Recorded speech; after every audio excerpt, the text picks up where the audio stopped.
Hi friends, పాలతో పాయసం 5 మినిట్స్లో అయిపోతుంది. మీరు కూడా ట్రై చేయండి. చాలా సింపుల్ అండి, ఈజీ రెసిపీ. సగ్గుబియ్యం ముందుగా నానబెట్టుకోవాలి. నానబెట్టుకుంటే జిగురు ఉండదు.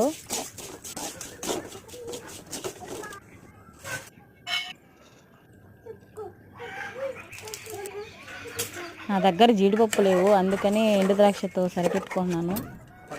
మీ దగ్గర ఉంటే ఇంకా చాలా డ్రై ఫ్రూట్స్ వేసుకోవచ్చండి. ఆల్మోస్ట్ అయిపోయిందండి, అంతే. సేమియా కూడా ఉడికిపోయింది, చూడు దగ్గరకు వచ్చింది. అంతేనండి. బాయ్, సబ్స్క్రైబ్ చేసుకోండి మన ఛానల్ని.